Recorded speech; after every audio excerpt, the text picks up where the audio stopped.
Hey, welcome to our video. I've got a good friend of mine, Hannah, and she identifies as a 4 on the Enneagram. And the Enneagram is really kind of new to you, isn't it, Hannah? You've learned about it in the last 6 months or so, or year. Yes. And she's watched a lot of the videos on my channel. And so she's becoming more understanding of herself. And I've got a few questions for her. I thought it might be helpful for you guys. Before we get started, Hannah, well, tell us a little bit about yourself. Tell us what you enjoy and what you do. Are you in school right now, or have you been in school? I have been in school. I went to college and I got a general AA, and then I went to culinary school. And now I'm going to go back to school to become a teacher and either teach art or home ec or something. But elementary, definitely elementary I want to do. Okay, good. When you went through the videos and heard our family talking about the Enneagram, talking about type 4, you were a little bit resistant to that at first, weren't Yes. you? And then for what reasons did you decide that, okay, I'm going to go ahead and learn about this and investigate a little bit more see if I can learn something about myself? Well, Tell us a little bit about that journey for you. at the beginning, everyone just kept talking about it, and I thought it was kind of annoying because everyone's talking about it, and if everyone else is talking about it, I don't want to talk about it. Let's talk about anything else. But I figured maybe I can actually learn about this. It might actually be able to help me. And it has been productive because I went through kind of a trying time in life last year, and now I'm getting out of it, and watching Force stuff and learning about myself has helped me to get out of it a little bit faster and be a little bit more productive with my time rather than just ruminating on bad stuff. Do you find yourself, because obviously I'm not a 4. I read and try to understand and have conversations with people that, identify as 4. One of the things I read over and over again is that 4s tend to, kind of have deep feelings, stormy emotions. Do you think that's true of yourself? Have you noticed that as a pattern for your life? Yes. I kind of thought that everyone had deep feelings for a long time, and I was just like, and then when I got into my early teenage years, I was confused about why some people just didn't want to talk about deep things and real things and how they were feeling, and why they were closing themselves off. I didn't understand that. But as I got older, I realized, okay, other people aren't the same way as I am. But yes, I definitely can be very deep and broody and stormy. I can get very angry about things.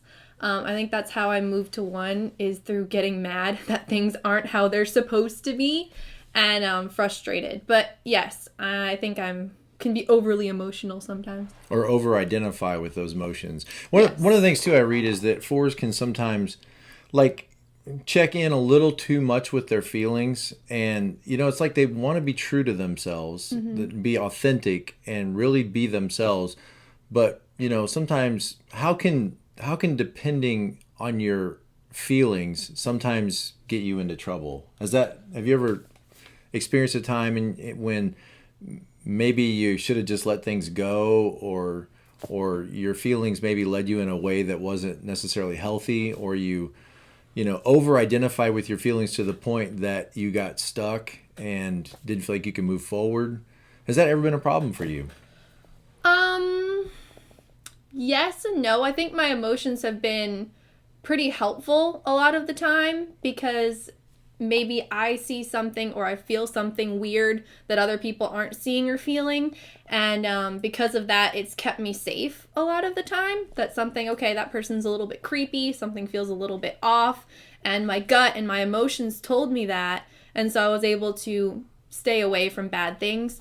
But also, it has been very bad because I can go and fixate on something for so long that I end up I have a lot of trouble forgiving people, a lot of trouble with that.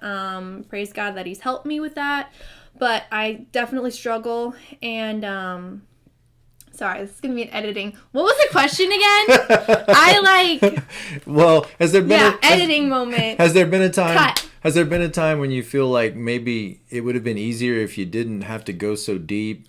Your emotions, you check in with your emotions to get a sense of how you feel about somebody or feel about a situation, when maybe you've over-identified with those emotions and they've actually kept you from being as productive as maybe you would be if you didn't always have to check in with yourself. Okay, yeah. Yeah. I am definitely reactive. I have, when someone goes and hurts me or says something they're not trying to be hurtful, I get hurt, and then I keep thinking about how I am hurt and why they would do that. Something that Kaylee told me actually that helped me a lot was to think about, did this person actually mean to hurt me? I don't do that. I just get hurt and then I'm hurt. I don't think about why they hurt me. I don't think about why they said the mean thing. I don't think about why they did it. I just, okay, they said this thing. I am hurt. I am hurt now. I don't think through it. I didn't realize that anyone thought through it until not that long ago. I was like, oh, other people think about why they're hurt. I'm just hurt, Or maybe ignore the fact that they're hurt. Yes, exactly. Yeah. I have a very, very hard time with that. If I do end up ignoring it, it comes back later worse than it originally was. Something that helped me by watching 4 videos a while ago was another 4 made a video and he said, think about what was true up until now. What was true up until now? Did this person love me up until now? Could I trust this person up until now? Have they had a pattern of hurting me before up until now? And that's helped me a lot. Definitely a lot. Because one glitch might happen in a relationship or happen in a conversation. And then I think the tendency within 4s, and correct me if I'm wrong, but I think the tendency in 4s is, I felt hurt by that statement. Or I felt like maybe I was distanced in some way because of their, why didn't they invite me? Or why didn't they want to include me? Or why didn't they like the gift I brought them? Or whatever it was. And then you felt that very powerful feeling.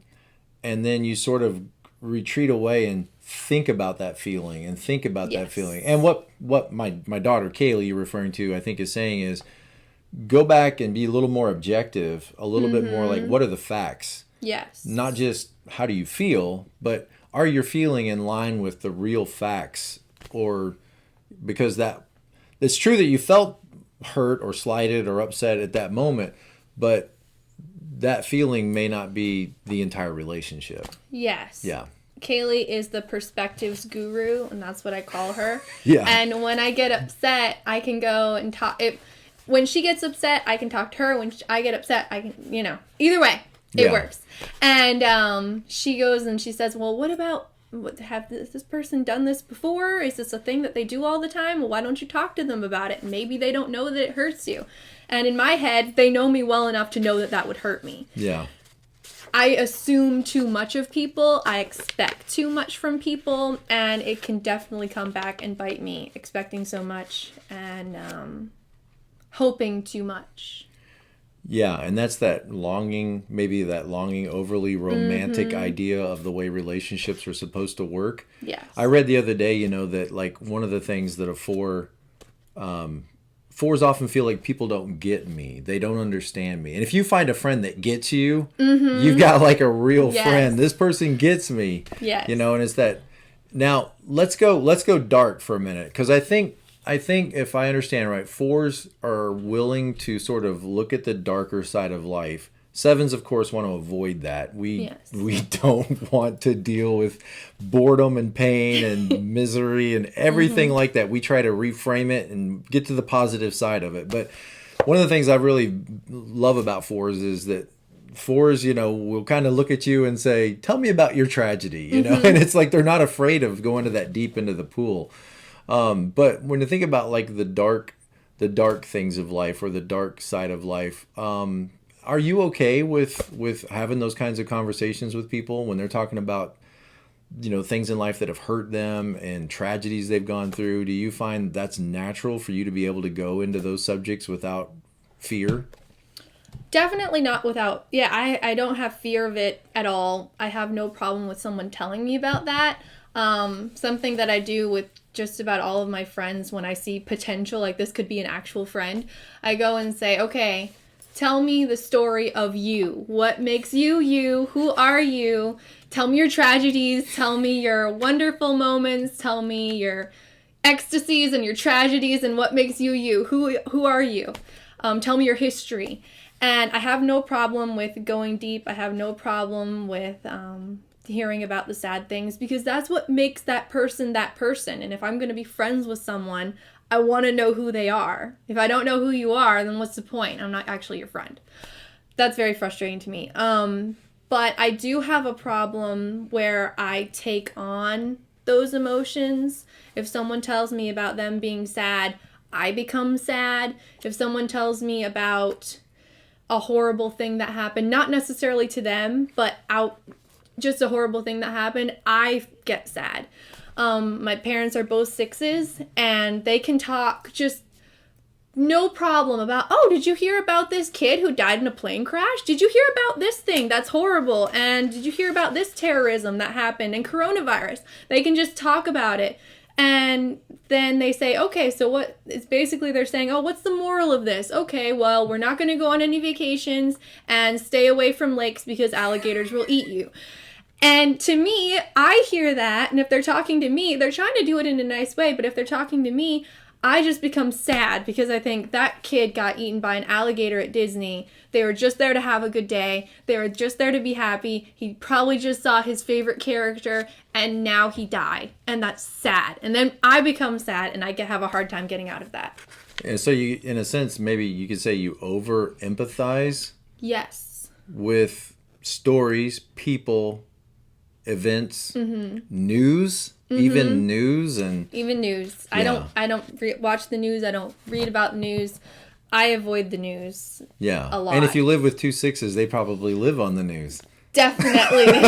Right. Yes. Right. Yes. What's there to be afraid of today? Let's watch the news. Yes. And you're like, the news, it kills my soul. How can you watch this and not be touched by it? Wow, that is so awesome. Interesting. Because 7s, I mean, I'm telling you, we love the surface. So our perfect world, I mean, obviously we can get beyond that, but the tendency with 7s, especially unhealthy 7s, is to keep all relationships surface, all conversations surface, and just, hop on top of relationships to get from one side of the lake to the other. But I think one of the things really I appreciate about 4s is that willingness to, like you said, I want to know you.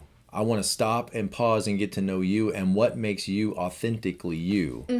How do you feel when people don't have time to get to know you, when they want to keep it on the surface? Keeping it on the surface is incredibly frustrating for me. I have a thing to where I go over everything. I record just about everything in my mind and I think about it later. Everything.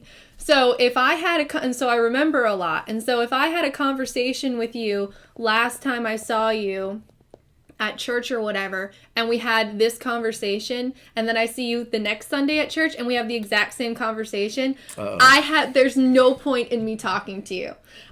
No offense to 7. Yeah, because no offense to 7. I'm pretty sure I do that all the time to people, like, what's your name again? And they're like, you baptized me. You married me. Yeah. With my husband. You don't remember our name? I'm like, oh, I'm sorry. I'm bad with names too. I am bad with names too. Yeah. But I do get very frustrated with people when they don't want to go deep, because it feels to me that they don't actually care about who I am. And if you don't care about who the person that you're talking to is, then you could be doing something more productive with your time. Yeah. Anything you could be doing more productive with your time. And so it does hurt me when I go deep with someone and then they don't want to reciprocate. I'm big into reciprocity and appreciation. And if someone doesn't appreciate what I'm doing, or if they don't want to dive into the depths with me and know about my life, then it can be very hurtful, because it's like, I want to know you, but you don't want to know me. Yeah. That's mean. That's mean. Right. Yeah. Right. Sorry. No, you're okay. You're fine. So, okay, now, like I said, let's go to the dark side, because I think the dark side was where it gets interesting. So, according to the books, the archetype 4, okay, so the idea is like, if you could get to what 4-ness really is, the reason why 4s are 4s, what you'll read is that 4s feel like, now, again, it's not necessarily that this ever happened when you were growing up, but it's just like sort of the message that you adopted as a young person. For some reason, it feels like to 4s, like love has been withdrawn from them. And they look at themselves and say, what's deficient in me? What is missing in me that's caused this love to be withdrawn? And I don't know, if many fours would feel like that was from their parents or whoever their guardians were, or whether that's even, true of most fours. But sort of the archetype four is that sense that love has been withdrawn, and then, twos will then go and try to establish connections with people to get that sense of worth and value. Threes will go accomplish and win and become very, successful, and then they get that sense of value. And fours just kind of seem like that little brother that says, well, I don't know what's the matter with me. I don't know. Do you ever have those moments where you feel like, I don't know what's wrong with me? And, is that just the way a seven reads fours, or do you feel like that you have that sense of, there's something deficient in me. I'm missing an arm. When the books, they'll say, feels like you're missing an arm, you're missing a leg. Do you find that to be true in your life? Yes, definitely. I still have moments where I look at other people and I evaluate myself based off of the other people, and I can go and say, okay, this person seemed to have X, Y, and Z figured out. These people, all these other people seem to be having no problems getting through life with these situations, and I'm dealing with the same situations. Why am I having trouble and they seem to have gotten through it? And, in problem solving, if everyone else is the problem, then you're actually the problem. So, to me, in my mind, that goes and says, okay, there actually is something wrong with me, because that's just how problem solving works. And then just in relationships, going and seeing how these people are perfectly fine staying on the surface. These people have no problem talking about the weather. They have no problem going and saying, oh, I like your shoes. Oh, I like your shoes. And just talking about shoes. All these other people have no problem with that. They are perfectly happy living their happy little lives, and I'm over here like, oh my gosh, it's so frustrating, and I don't know why, and I do know why, but I don't.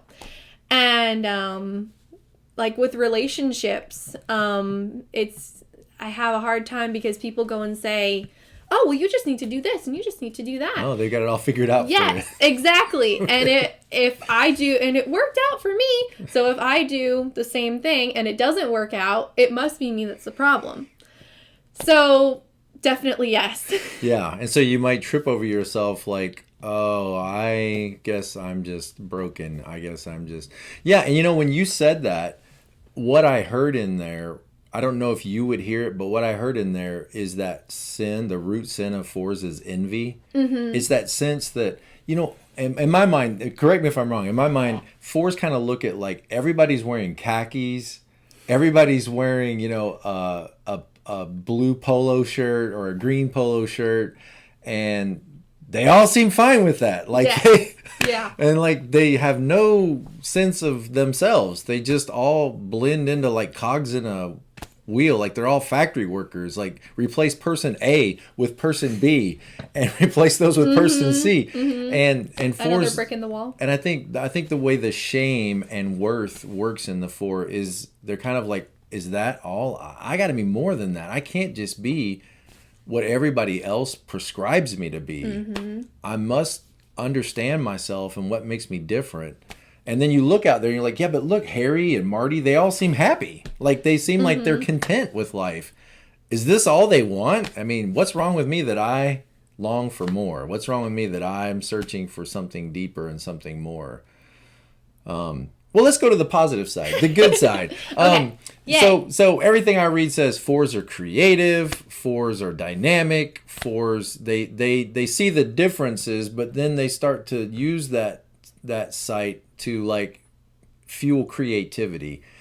You said culinary school. That was a portion of your life where you maybe said, I could do something creative with food. And now you're talking about art. And how does that, where do you see that showing up in your own life? Like, that sense of creativity and wonder and attraction to beauty and aesthetics and design. And do you see any of that in yourself?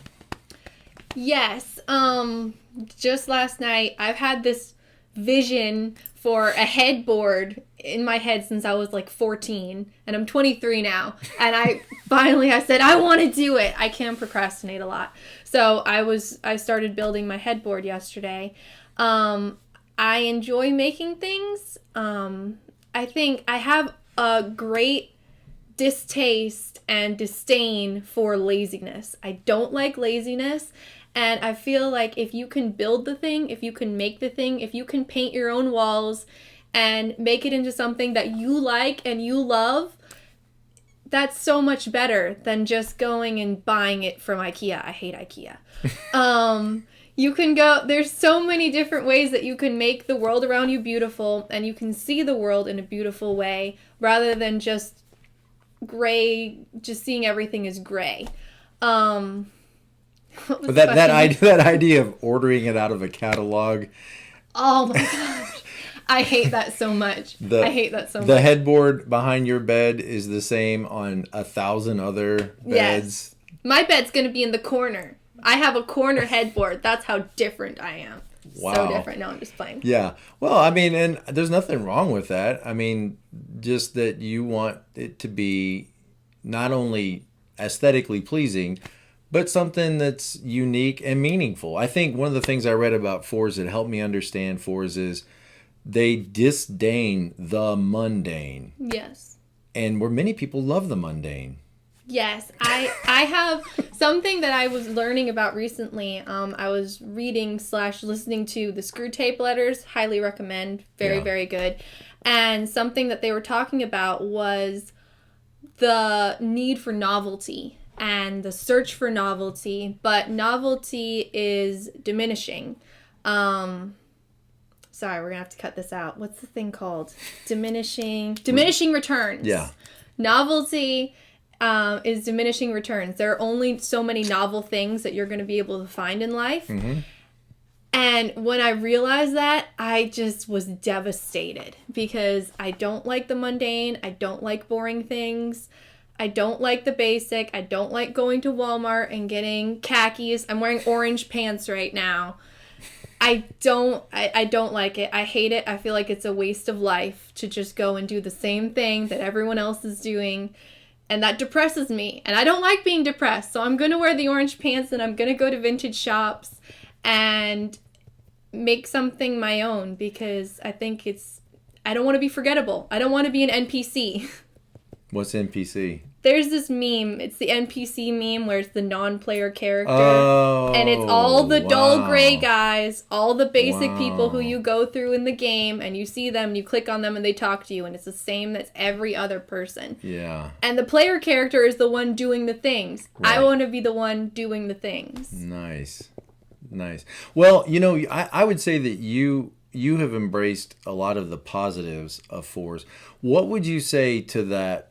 Let's say you get to speak to that 14, 15-year-old kid who's a 4 and may not know that they are. They may not have any clue of the Enneagram, but what is that kid feeling? Are they feeling like they don't fit in? They feeling like they don't belong? Nobody understands them. They don't understand themselves. And maybe they're trying to solve this and expressing this in some very unhealthy or strange. Is that okay to say strange ways? There are some strange ways. What would you say to that? What would you say to that kid if you could take them by the hand? Now being 23, you could say to that 14-year-old, what that's in that unhealthy place. What would you say to help that person? Maybe let's say this. What if we've got parents watching this video and they're raising a kid who's a 4 and that kid is 13, 14, 15 years old. They're sullen, they're withdrawn, they're sad, they're depressed or angry. They're easily hurt. It seems like they have a volatile temper. And the parents are just like, what can I say to them to help them? Because I've tried yelling at them. I've tried... and it's not worked. What would you say? I would tell the kid, something I've been trying to tell myself recently is that you're okay. Where you're at is okay. Who you are is okay. You don't have to be someone else. You don't have to be something you're not. Where you are in life is okay. If you want to be a little bit lazy and you want to just wear PJs, that's okay. If you want to just sit and watch The Office, it's okay. You don't have to go and be different and be expressive and find the novelty all the time. If you want to go and just be basic for a little while, that's fine. It's all right, and you're not going to die. And another thing I would tell the kid is there are 2 ways to be frustrated with being a 4 and being who you are. There's the way of where you just become despairing and depressed and you just go in your room and are just sad and are all by yourself because no one understands you. And then there's the other way, which is something that I struggle with, where you just get angry and say, you're going to deal with me whether you like it or not, and I don't care if you don't like it. You're good. This is me, and if you don't like it, you can go somewhere else. This is who I am, and you're just going to have to deal with it. And shoving yourself on people in a mean way, I struggle with that, because after a while, if people don't want to know you, then you just say, well, you don't have a choice. And that's unhealthy. Don't do that. And then to the parent, I would go and say, allow your kid to be who they are, because no one's going to die. No one's going to die if your kid has different hair. No one's going to die if your kid wears different clothes. It's not the end of the world if your child would rather go and paint than play soccer. It's not a big deal. People go and say, oh, well, they need friends. They need to be this way. They need to... It doesn't matter. Your kid, in the long run, your child being okay with who they are and being able to like themselves is more important than them being liked by everybody else. If everybody else likes them, maybe that's a problem, because a lot of the time everybody else isn't doing the right thing. You know, my mom would sometimes tell me a lot of, there's the cliche about, well, if everyone else jumps off of the bridge, are you going to do that? I think my mom told me that once, because I said, no, of course I'm not going to do that. They're all stupid if they're jumping off the bridge. No, I'm not a lemming. I'm not a sheeple. And you don't have to worry about your child being a lemming or a sheeple if they're a 4, because they are their own person. And they're not going to all just run off and do stupid things. So be happy in that. Your kid is smart. Your kid will be okay. Yeah. And maybe in time, they'll develop maybe more constructive ways to demonstrate their uniqueness. Mm-hmm. They might experiment with some pretty awkward ways. Did you ever experiment with any awkward ways? Did you ever cut your hair off or pierce something or come down wearing your dad's clothes or anything strange like that when you were a young person? What's some of the crazy things that you have tried trying to express your unique identity that now you look back at a picture and think, yikes, what was I thinking? I don't know if I'm kind of a weird case or a unique case. But I never really unique case. Yes, I'm different from all the other 4s. Yeah. But I didn't growing up being different and I love my parents, but growing up being different was not okay. You don't do it. You don't be different. You be who you are but you be this way, because we want to make sure you're safe. And so I definitely was the 14-year-old kid who was very despairing. I was a loner. I wasn't around a lot of other kids. I was very, very shy for a long time. And very, very self-conscious, extremely self-conscious. And so because I felt guilty for being different and guilty for wanting to be who I was, I forced myself into a version of the box. Mm-hmm. I made myself wear regular jeans and I hated it. I made myself into this person who I was not, and it really hurt me for a long, long time. And I think that just now, when I finally came into my 20s and I was like, I'm an adult, you know? And even now, telling myself that it is okay to be me, it is okay to be different, it's okay to not like the same things and not want the same things out of life that everyone else does, has really helped me. So I didn't have the freedom, I guess, to have the crazy hair or wear the crazy clothes. I didn't. Now, is that possible that in itself could be translated as the withdrawal of love? I'm not accepted for who I am. I have to conform to a certain. I wonder if that, in your experience, could be processed as, why won't they accept me the way I am? Why do I have to fit into this mold? It could be something maybe as simple as that a 4 translates as, oh, I'm not okay the way I am. I've got to, pretend. Yeah, I can look back when I learned about 4-ness, and what about being a 4 was. I looked back on my life, on my recording of my life in my head, and I scrolled back, and I can point to a point in my life where I could say, okay, this made me, if that's how it works, this made me into a 4. Okay, I'd be very interested to hear that. I was probably like, I don't know, maybe 10 or 12. And someone who was very important to me, very close to me, very special to me, basically said that what I was lesser than what other people are. Wow. And I don't want to get super into it because I don't want to hurt that person because I love them. But that devastated me. And to this day, I still struggle with that. So I became a 4 in that, okay, well, I'm not going to be like that. I am going to be smart. And I am going to do these things that these other people can't do. That won't be me. I'm one of them, but I'm not. I'm different. I'm different from all of these other people. And I would say, okay, well, going back to the other question, I didn't have externally all of the crazy hair and things, but I thought very differently. I've always thought very differently from other people, I think. So being smart has always been my big insecurity and my big struggle, because that was the main thing that person said, was that, and they weren't trying to be hurtful and they weren't trying to be mean, but that's how it translated to me as a kid. Yeah. And that's kind of grew me into who I am today. And just having to tell myself, like, hey, you are smart. Hey, you are okay, is something that I'm probably going to have to do for the rest of my life. But it made me into who I am, so it's all right. Yeah, and there's a lot of different kinds of smart. A person can be book smart, but emotionally, not intelligent. Yes.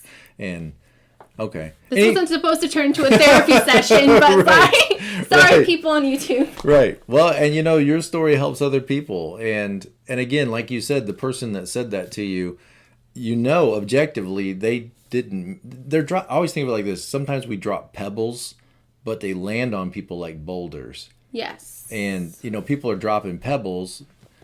If they're very secure in themselves and very secure in their identity, and they display that, and you got a kid who might be a little bit insecure their identity, it can feel very hurtful. And I don't know that people's statements make us, but it is stuff. It's amazing what we remember. I think it's more like that. It's the things that really smack us and really hurt us, and if you were a 7 and somebody said that to you, you might shrug your shoulders and say, they're lame. I'm gonna go watch movies. They're lame, and reframe it and go on. But a 4, how does a 4 respond when they hear somebody say that to you? It's like, there's something within you that already senses this, and then when you hear it stated out loud, it's that feeling like other people see through. They see, and maybe I am broken. Maybe I am. Anything else you want to share with the viewers that are watching today, or that you think could be helpful, that you've learned about yourself, or you think would be encouraging to somebody else? I would say to non-4s, The rest of us. Everybody else. The vulgarians. Yeah. Yes. I would say to not be afraid to go deep, because I think that in the future, when you look back on your life, when you're on your deathbed and you look back on your life and you say, did anyone actually know me? Did anyone truly know who I was? Did anyone truly love me? Because how can you love someone if you don't know them? You can't. That's not real love. So allow yourself to be vulnerable and allow yourself to be breakable. And sometimes people will break you and sometimes people will hurt you because people are unfeeling. But if you allow yourself to be breakable and vulnerable, then someday someone, maybe a 4, might come across you and say, hey, I am that way too. I like to go deep, and if you go deep, you'll know who you are. And it's okay to know who you are. And it's okay to... This isn't making any sense. No, you're doing good. You're gonna have to edit this out. Sorry, No, I'm giving you trouble for editing. I'm going back to the death thing. When you go and look at the end of your life, and you go and say, if no one ever knew me, then who am I? If I don't know who I am, and no one else ever knew me, then that was a waste of my life. You spent your time talking about things that you didn't care about. You spent your time doing things that didn't matter because you were too afraid to allow yourself to be broken. And I want the people who are watching this, they're trying to figure out who they are. I want you to have a full life. So part of life is getting hurt, and part of life is being excited. And if someone can come and meet you in the spot where you're hurt and be with you in that, then that's going to be one of the best moments of your life. And you'll look back on that forever. And you'll remember that that person actually loved you and actually cared about you and wasn't just saying that. So let yourself get broken and let yourself be vulnerable and go to the dark places, because the dark places aren't that bad. Yikes. Sorry. It's okay. Yeah, no, you're absolutely right. And I think it's so interesting that difference between a 3 and a 4, where a 3 might over-identify with the successful version of themselves that's on the stage. And, I think the 4's behind them whispering, so you made a lot of money, and you got a great title, and you have a really important job, but do you know who you are? Yes. And if you don't know who you are, then it's all fake. And one thing 4s are not going to tolerate is being fake. No, that is the worst thing ever. I hate that. I read a book a long time ago. It's called Into the Wild or Call of the Wild. I get them mixed up. But the story that the person it's about was absolutely a 4. Absolutely a 4. And that kid he graduated from college, and he abandoned his family, and he burned all of his money, and he decided to do nomad life and move to Alaska, and eventually he died alone. And it's a very, very tragic story, but I recommend that everyone read it. And that I identified with that kid so much, because I've thought, like, money is stupid. Who went and said that this is how things are going to be valued? I don't value them that way. Inflation is a thing. No, I don't want to go and use your money. I want to burn your money and your stupid credit cards and do bartering. That's what I want to do, because that's an actual value system. But living in this world, you have to go and follow some of the rules.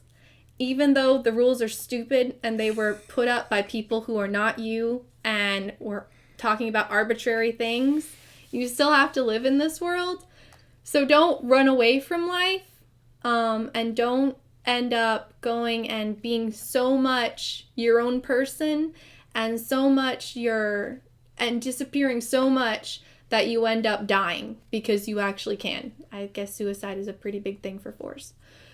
So you're still in this world. You can make this world what you want it to be for yourself, but it's okay that you're still in it. Even though it's stupid and even though it frustrates you, you're still in it. Yeah. So don't leave it and don't disappear to life. That's really important. So be yourself, but be a player in the game. Yes. Yeah. Yes. And then another thing, sorry, this is another book. Gone with the Wind, I read, and this appeals more to the angry side that I can be. It's a good book, right? Sorry. Talking to Olivia. Olivia is here. I read that book and I identified again with the main character a lot. She is also a 4. Yeah. Yes.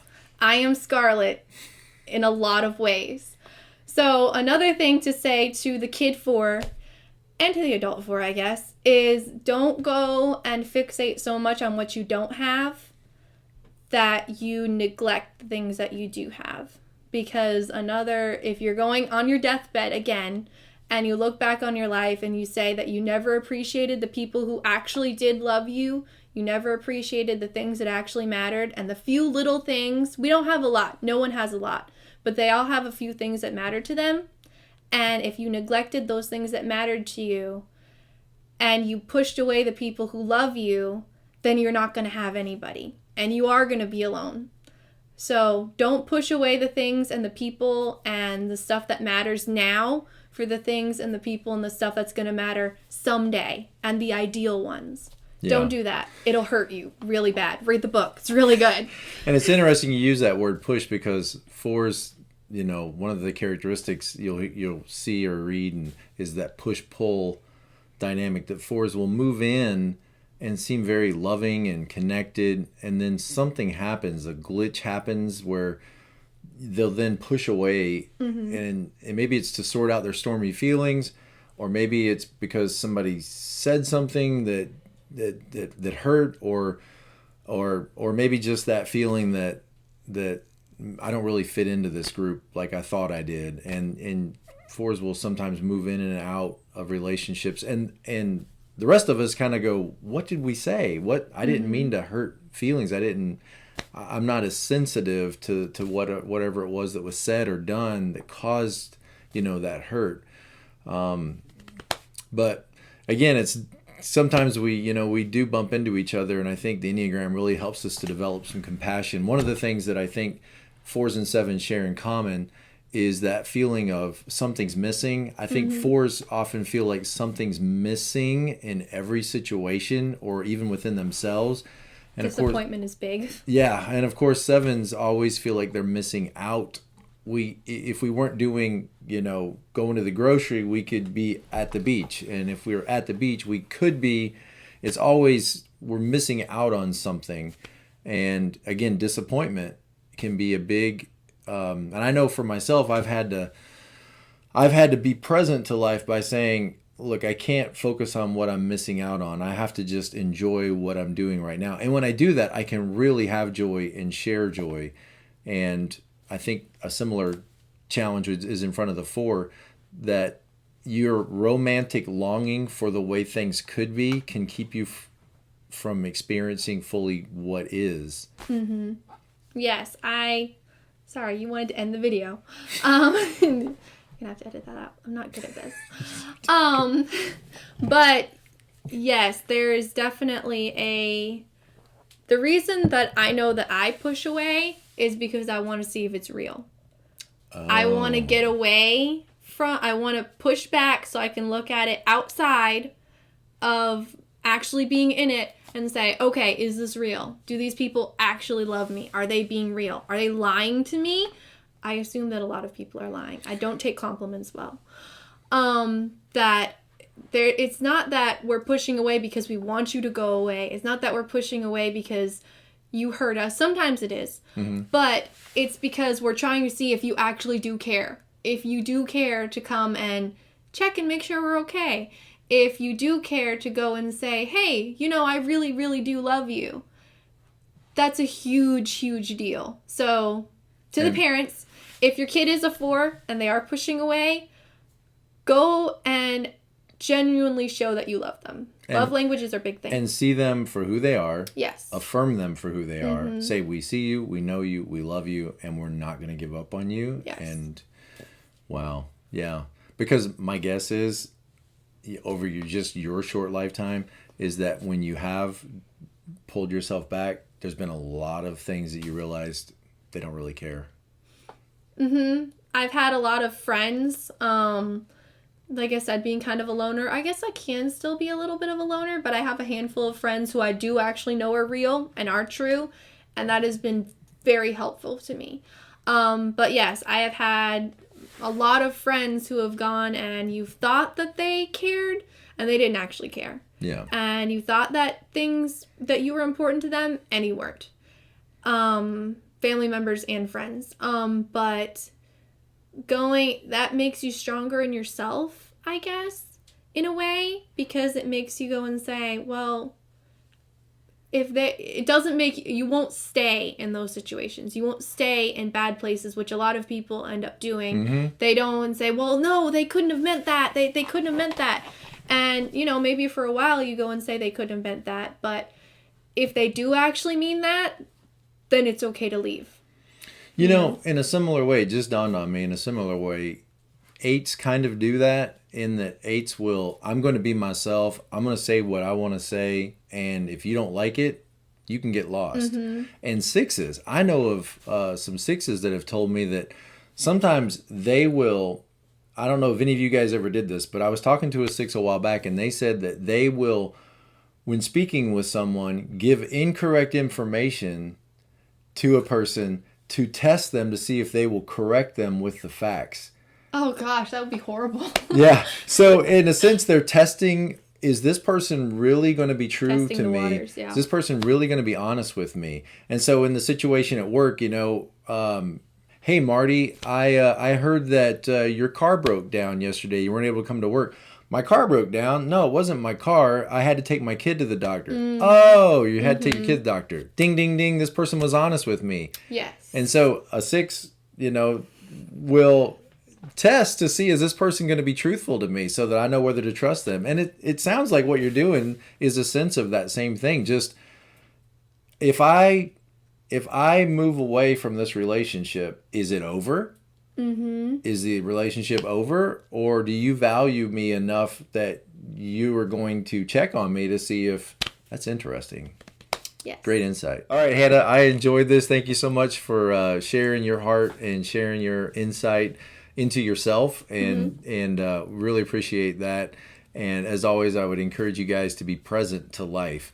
And, present to life means you show up. And if you are just presenting some version of yourself to life because that's what's going to make you get along with people, and if you are just presenting some version of yourself because mommy and daddy said that's the way you're supposed to behave, then you aren't showing up to life. And you got to get to know you. And I think 4s could really help all of us in that aspect. So thank you again, Hannah, and look forward to maybe sometime in the future we'll get to do this again. Sure. All right, thank you guys.